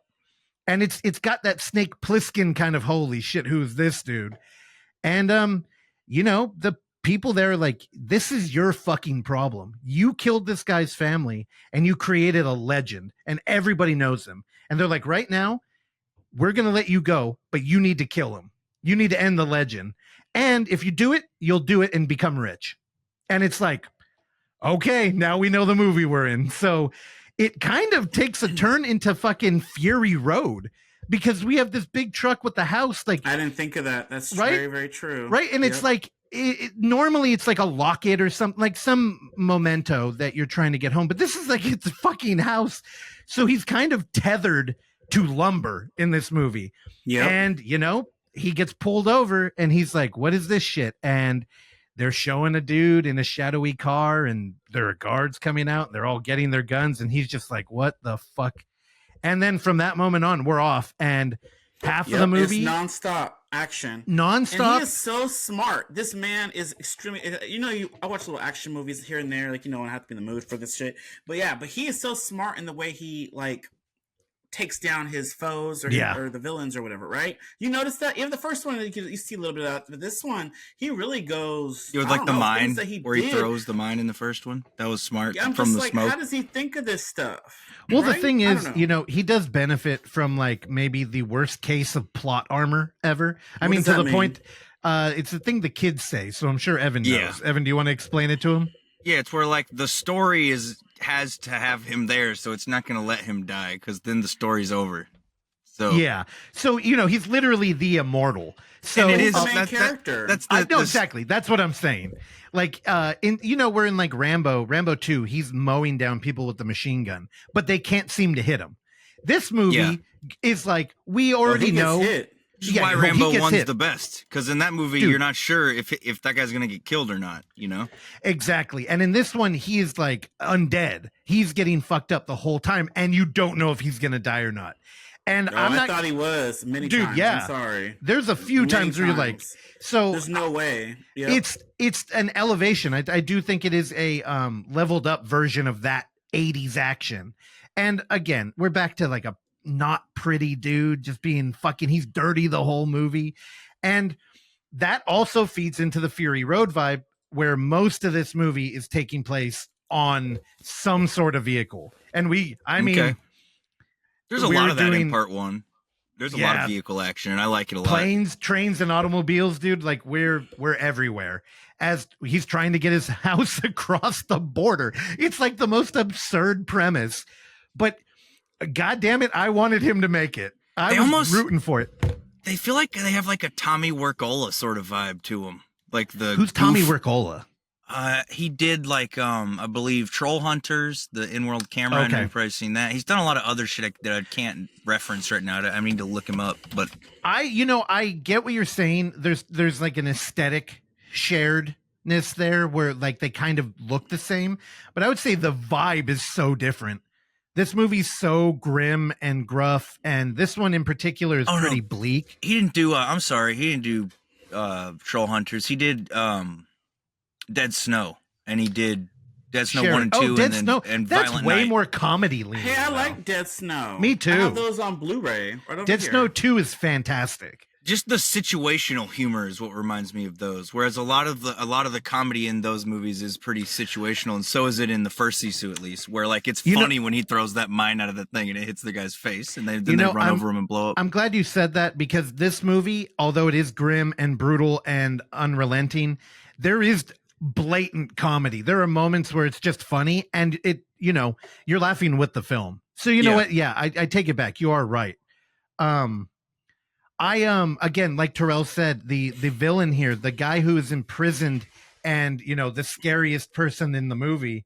Well, not really. I mean, our lead is like fucking Jason Voorhees, but our boy from Don't Breathe, fantastic. He was so good in this. He was. Oh great. hell, I forgot he was in the second one. Yep. I saw that dude. on He's Instagram or amazing. something. Yeah, I like this. If you want old men throwing down, you got to get him involved. Like he's so convincing. Like I don't have nothing but good things to say about this film. I really enjoyed it. And after seeing Predator Badlands and coming into this is kind of like the adult version of that. And it's not fantasy. It's straight up like 80s action. I really liked it. And Terrell's right. There's a moment in this movie where you may have low T if you don't fucking cry, because it is like the quintessential, like, I'm a tough dad kind of thing. Oh man. Terrell, he had told me that. He's like, man, I had like teared up in that movie. I'm like, that movie's a little emotional. Even the last scene of that film was pretty emotional. I felt totally. Yeah, it's good. That movie's really good. It touches on a lot of different things, and Mm-hmm. I give it 4.5 stars. I don't know why I didn't give it 5, but 4.5 stars on Letterboxd. I liked it a lot. I was already excited to see this second one after like watching the first one the other night, but I'm even more excited after hearing you guys talk about it, because it felt like, especially when you mentioned the family thing and you're going back to kind of his past, because in the first one it feels like, they don't tell you this, but it feels like he has a dark backstory, and like, or nothing to lose. Yeah. Right. Like he kind of feels like a lone warrior where it's like, if I die, who gives a shit? Right. Where this one, he's got, he's there. He's fighting for a thing. And I'll tell you, at one point when he's on the back of this truck, somebody throws a Molotov cocktail only to burn the wood. And it made me so mad. I was like, you fucking piece of shit. Like, there's no reason to do that other than to just provoke him. So yeah, I really liked it. I think I'm gonna give it 5. I thought it was fantastic. Oh, yeah. No, that's fair. That's great. No, this should be. Yeah, I loved it. Evan, you should definitely try and watch it whenever you can. I will. I probably won't get to go see it in the theater, because again, it's who'd I go? I'd have to go by myself, kind of thing. But and I don't have a vehicle. I'd have to fucking borrow a parent's car to get there. It's not a good look, So VOD it is. And it's 5 miles away, and the road is paved with glass. And no, it's actually like 35 miles away. But oh my god, what? I know. Yeah, far like 30, maybe 30 miles, maybe 30 miles. Oh my god! All right. I don't know what I do. The movie's in my second home. That's too far away. All right. I guess it's my turn. I'm gonna try to go quick. My computer about to die, so if it goes off, that's why. All right, I'm gonna try to go this quick. Okay. So I'm gonna talk about a movie that y'all probably do not care about, but I'm just gonna touch on it briefly because I loved it, and it is Wicked for Good. I knew it. Period. And so Elphaba, the future Wicked Witch of the West, and her relationship with Glinda, the Good Witch of the North. The second and the 2-part feature. Oh, why does it say that? Let's just talk about it. So basically, it's Wicked. I've never seen the stage play. Wizard of Oz is cool, but I loved the first movie. I went into that thinking I'm not gonna like this, and I ended up loving it. So I was really excited for part 2. I saw it twice. I'll make this quick. The first time I saw it, I was. Mind you, the first one's 2 hours and 40 minutes. The second one's 2 hours and 15.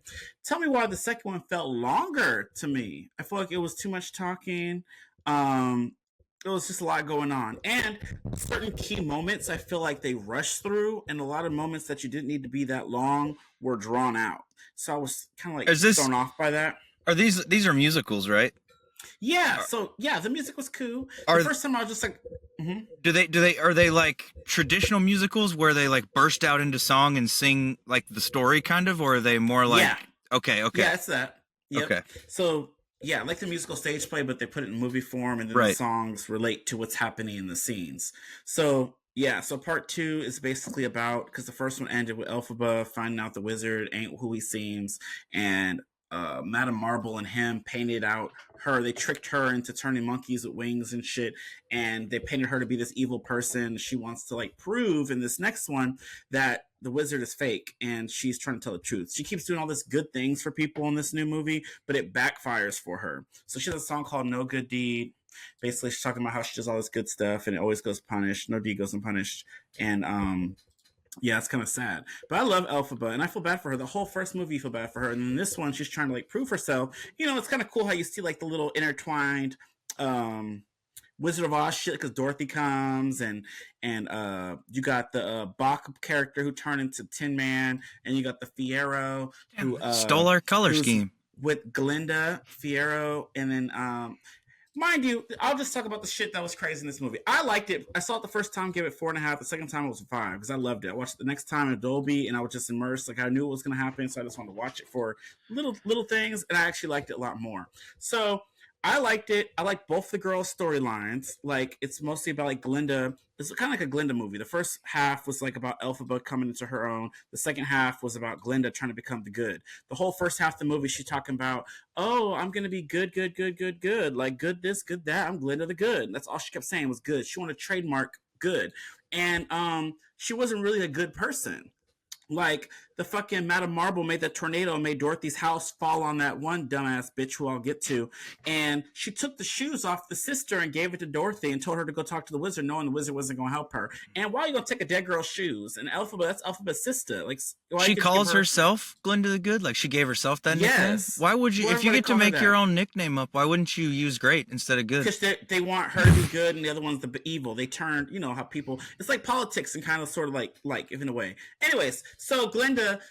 She ain't no good. So as it goes on, she just likes to be popular, like the song. Like everyone look up to her. She has to be this face, and she loves all the great feedback. You know how a person, if people praised you, you become like this godlike person. Everyone looks at you at this certain light, so she wants to keep up with that instead of stepping over it and doing what is right, if that makes sense. Like she knows Elphaba, they're friends, and she knows that Elphaba isn't this wicked witch that all these people are saying, but she goes along with it because everyone looks up to her and she has to be this good. So as the movie progresses, she realizes that, like, oh hey, yeah, she has a song called Girl in the Bubble, and she realizes, hey, yeah, I'm not a good person, but I want to strive to be. And that's what this movie is, and how she strives to be that good person. And then Elphaba, you know, and she keeps trying to do good, but it doesn't work out. Nobody listens to her. And like the wizard says, it's because they don't want to, you know, that kind of stuff. Like if they already see you in this certain light, they're not going to change. So the movie's about change. And that's why the tagline is you'll be changed for good. And I don't know. I liked it. There's a whole lot of little messages in this movie, but I had a good time with it. I didn't like Nessa Rose. I don't know if y'all are familiar, but Nessa Rose is the sister, aka the Wicked Witch of the East. She's the one that died with Dorothy's little house hit her, but she should have died. And I couldn't wait till the bitch died because she was annoying as fuck. She was mad because Bach wasn't in love with her and Bach was in love with Ariana Grande. So he tried to tell her, like, bitch, I'm not in love with you. I'm going to, like, end this. And she got mad, and she made sure that he was, like, she was like the governor. So he had to be her slave. He couldn't leave the little country of Munchkin Is it Land racist? Or whatever. Yeah, she couldn't leave. So she was like, you're going to be here with me and all this stuff. And then when he was, like, straight up telling her, hey, yeah, I want to do this, because there's a whole lot of backstory. She got mad, and she's the one that turned him to the Tin Man because she used Elphaba's book, and she turned him to the Tin Man because she's like, if you're not going to want to give me your heart, I'm going to take it. So she shrunk his heart. That's why he didn't have no heart, because of this bitch. And then he got mad at her, and she blamed it on Elphaba. How you going to blame it on your sister when your sister just did a spell to get you to walk again, bitch? And you're going to blame your sister? What kind of family members do that? That's why I was so happy when that bitch was rolling in that little wheelchair or whatever, and the little house is going like this. She looking up screaming. I was like, girl, if that house don't kill you fast enough. And I don't know why she was so mad. He didn't want her. She couldn't, like, put two and two together. Like, he did not show you that he liked you. He just danced with you in the first movie. She was just in love. Ooh, she got on my damn nerves. Her ugly little haircut. She probably was mad because nobody in Munchkin Land knew how to do her hair. I'm sorry. Let me just stop. Nessa. I did not like that bitch. And I'm so glad she died. And, I've talked about this longer than I should have. But Wicked for good. I liked it. Y'all don't like Wicked, huh? You don't like Wizard of Oz or nothing? I love Wizard of Oz, but I've never seen the Wicked movies. I'm not a musical guy. I like movies with songs. I like the music. I like if they're gonna sing, I need them to be like on a stage, or I need the singing to have context. I don't like it when they just burst out into song. I can't fuck with that. I loved it. It was great, and I have the soundtrack, and it's been on repeat. So Russell, you don't like Wicked? My mom, okay, y'all know I'm not a fan of the Beatles. My mom loved them. My mom's favorite movie is The Wizard of Oz. I actually watched it a couple days ago. I went to go pick up Cliff. I think after we went to go see Sisu, and then I went home to pick up my baby boy from my mother, who was watching Wizard of Oz. And I sat there and I think I enjoyed it in a way that I never did when I was younger. But I don't know if I'm ready to jump into Wicked. These damn movies have been so oppressive in my whole life growing up. I actually don't like Dorothy. Dorothy saw them saying for good and all this stuff and how they want to be better people, and she still picked up that water pail and killed that witch. Quote unquote, weird. She didn't die. It was fake. She faked her death. Spoiler alert. But anyways, yeah, she poured the water, and Dorothy, I'm like, fucking bitch, and she grabbed her broom going, yay, like she don't want a video game or something, and she runs off back to the wizard. Bitch, is this canon or fan fiction? I'm so confused. It's a book. It's a book. It's the Wicked book, and the book was more adult because Elphaba and Fiyero had an affair, and it talks about erect penises. And then in the second book, Wicked, the son of the witch, apparently her son of the dicks. Yeah, he is the son of Elphaba and Fiyero, and he's trying to find out about his mom's life or something. Then he goes into a coma, and this girl rides his dick when he's in a coma, and she ends up pregnant and has his kids. And I was like, what in the world of Oz is happening? Crazy. And then the Wizard of Oz is actually the father of Elphaba because she's green because he had the little green vial he always drinks out of with the liquor. And he had an affair with her mom. That's why the dad didn't like Elphaba in part 1. Because the mom had an affair. So then we find out later that the dad was actually the wizard. So at the end, that's why he was all sad because he was trying to kill her and all this stuff. And then when Ariana Grande approached him and she kicked him out of Oz, he was like, what have I done? I was like, yeah, you're horrible, bitch. Bitch, no. Well, you know what? I understand it more now because I Googled, is Wicked canon or fan fiction? And it said Wicked is not canon to the original Wizard of Oz books, but is a published novel and musical based on the same universe and is considered a work of fan fiction. So, totally understand it now. And on top of that, that means that your Buffy season 7 could have a home in the theater, Terrell. What do you mean? Because you wrote fan season fiction. 7 aired in 2013. Oh, you mean my book of season 8? Season 7. Oh, season 8. Okay, damn. Yeah, you threw me off. Yeah, there you go. Period. Fanfic. Yeah, I could. No, that was a good story, girl. My little 14-year-old self writing that book. Anyway, I heard there were all the erections in that one too, huh? I mean, no, there's no sex in that. That's literally what Superbad was. That movie that made millions of fucking dollars was something Seth Rogen and Evan Goldberg wrote when they were like 14. Okay, we're talking about fan fiction, not all juvenile right, I'm going to authors. talk about something on brand, and then we're going to end this. So I'm going to talk about a movie very briefly as well, because Wicked got a lot of hate. Like every time I posted a lot of Wicked just because y'all bitches. Like your boy Randy, listener to the show, he going to put shit emojis on my little post on my Wicked. I couldn't believe it. He going to send me a shit emoji. It was kind of funny. But yeah, I was just like, the fuck? I love my Wicked. I don't give a fuck. Millions of other people did too. Theaters were packed. Anyways, it looks like the reviews are good. It was great. Uwe really liked it. I don't want to hear nothing about this, girl. You want to All right. Remember, Evan doesn't talk to him anymore, by the way. A bit on brand is a movie I watched that is streaming on Prime and Screambox titled Killer Rental. So a group of friends rent a vacation home in Joshua Tree. I just found out about Joshua Tree because Demi Lovato has a song about that, getting dick down in Joshua Tree. Anyways, unaware of hidden cameras recording their every move. That's the whitest shit ever, getting dick down in Joshua Tree. Sounds like a bad porn. I never heard of it. So it opens up with a group of friends. Debbie does Joshua Tree.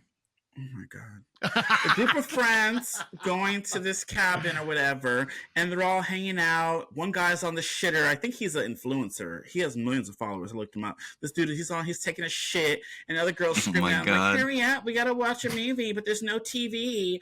And they're basically there's cameras all over the house watching them. That's how you see this. There's cameras all over their little villa in Joshua Tree or whatever. And there's 4 friends. There's the 2 dudes and 2 girls, and they're all on double dates or whatever. They drink and have a good time. And they finally find the TV. It's a small little TV with a VCR, right? There's some tapes. So they all like, oh, let's watch a movie. And they all sit down, and this camera's watching them by the way. And they put on a tape, and that's where the movie starts. So before this, there was a killer that killed somebody. And he wears, basically the killer in this has like a mask. He's like a slasher. It's a slasher movie, but it's like in-world camera. And he wears a camera on his chest because he's making his own slasher movie, right? So it starts off with this first 4 group of friends. You think they're the main characters of the movie, but they find a tape and they put the tape in, and then they're watching what we see. Then it jumps to the real movie with 6 or 7 friends, which I love it. I love a slasher with a bunch of fucking people that could get the heads chopped off, right? And so basically, yeah, we get all these different people. You got the couples, you have the token gay, and then you have one of the straight dudes that's with the black girl. She's gorgeous too, and she knows how to fuck. I was looking at the video. Anyways, but her boyfriend is secretly curious about the gays, so he was all asking him about, oh, how do you take it in the ass, and how is it to kiss a guy, which is so weird. So this is this the new group? Right? This is the second group you're talking about, not the cannon I'm just fire. talking about a particular scene. And it was just interesting. Anyways, you messing me up. Basically, I'll just go quick. So basically, it's about them. They're all partying, hanging out, drinking. They're all curious. They have swimming pools. And then there's a killer watching them. They have like a room. There's cameras all over the whole entire house. And plus, some of the characters are filming too on their own little camera. So you have a character filming them for like their own, keepsake for memories, and then you have the actual house that's filled with cameras in Joshua Tree. You follow? Okay. You get it? Yeah. I'm smelling what you're stepping in. Before, period. And the slasher comes out. He kills them one by one. A little knife here, a little knife there, a little neck slit, and pretty basic stuff, And some of it's kind of slow and drawn out. I wish it was a bit more. I don't know. It takes a little while to get to the nitty gritty, if that makes sense.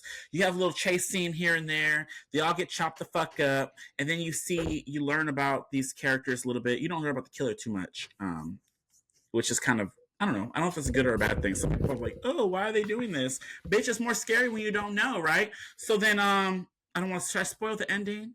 No, maybe. Would you all watch this? Mm-hmm. Yeah. I don't know. Is it a killer rental? I'll be here the rest of the episode, y'all. This is horrible. You was a mess. Anyways, yeah, so basically that's what this is. It's a cool movie in world camera. I just feel like it looks too good because them cameras they got in the house are like perfection. I just think that they filmed it normally and they just put the little Rex shit around it and just like, here you go. Yeah. That's what it looked like, if that makes sense. Yeah. It was way too clean and looked like a real movie at times. Sometimes I forgot that this was a camera I was watching from a VHS tape that was put in. That VHS was really good quality, if that makes sense. And then it cuts back to the wraparound of what this story was, and then you see that shenanigans. But I thought it was cool. I did give it 3.5 stars, or 3. Maybe I gave it 3. Now that I'm thinking about it, I'll probably give it a 3. I give it 3 out of 5. It was cool. I just feel like I wish some of the kills are a bit more creative. It was very simple. Everything was very simple. I just thought the storylines of some of these people were kind of interesting. Some of them. Some were annoying. I couldn't wait till they got killed. And some of it was weird too. Is if this person's in here screaming, getting killed, why did the person outside the door hear it? That little inside wasn't that fucking far away where you couldn't hear them. I don't know. Killer Rental. It's on Prime and Screambox. You might have said this, but is it a cabin they go to or is it a yurt? It's like a Airbnb type of situation. Oh, okay. I feel like Joshua Tree's a yurty kind of area. There'd be yurts out there. Don't you listen to Tim Dillon? Don't you remember him getting into it with Airbnb because of Joshua Tree rental? Yeah, this is a yurt. It's like a little fucking round building. No, it wasn't that because it had most of them are like outside. this. It was like a regular Airbnb and it was nice. Okay. It had a few rooms inside, and then there was a secret room with all the cameras. And that's where the girlfriend and the other girl found that room and saw her boyfriend making out with the gay dude. And then they tried to play it off like they weren't into it. It was very interesting. Then they got killed, so that was that. All right, at least he got the experiment. But 3 stars. Okay. It was okay. I mean, I'm not an okay rental. It was better than 119.MP4 for sure. That doesn't take much. Because this was entertainment. It was like, killer. I like slashers, so. I forgot. I actually pulled audio from 119. Here you go. Oh, damn. Maybe a ghost of whatever will possess my body and make me funny. I can only pray. Spoiler alert, Evan he did needs not. that possession. I know. That's why I got it. I was like, oh, this part would be perfect for Evan. Possess my body and make me funny. Oh, you cut just that part out? I love it. Yeah, just that part. Just when I was thinking about you. So if I could get even funnier, that'd be great. I'm already crushing, but if I could. I mean, crushing that ball. Oh shit! Just bowling. All right. Well, that was it for this week's Footage Foreplay. Y'all got anything else to say? Just that I'm excited to reconnect with. I'm the Goat Man. No. Looking forward. Happy Thanksgiving, everybody. Go eat a lot of food and listen to Footage Foreplay on Thanksgiving episode gonna drop, girl. Go listen to Footage Foreplay on Thursday, and we'll see y'all next time. Yeah. Bye. Let's get ready for Thanksgiving and remember to eat meat, drink milk. I love y'all. What she said. Period. Bye. Bye, y'all. Thanks for listening to Footage Foreplay. If you enjoy the show, please consider leaving a review, sharing it with a friend, or simply hitting like. These small gestures are a great free way to support this mayhem, and if you find some footage we should be fondling, email us at footageforeplay@gmail.com. Check back every Tuesday and Thursday for new episodes, and remember, don't skip the foreplay.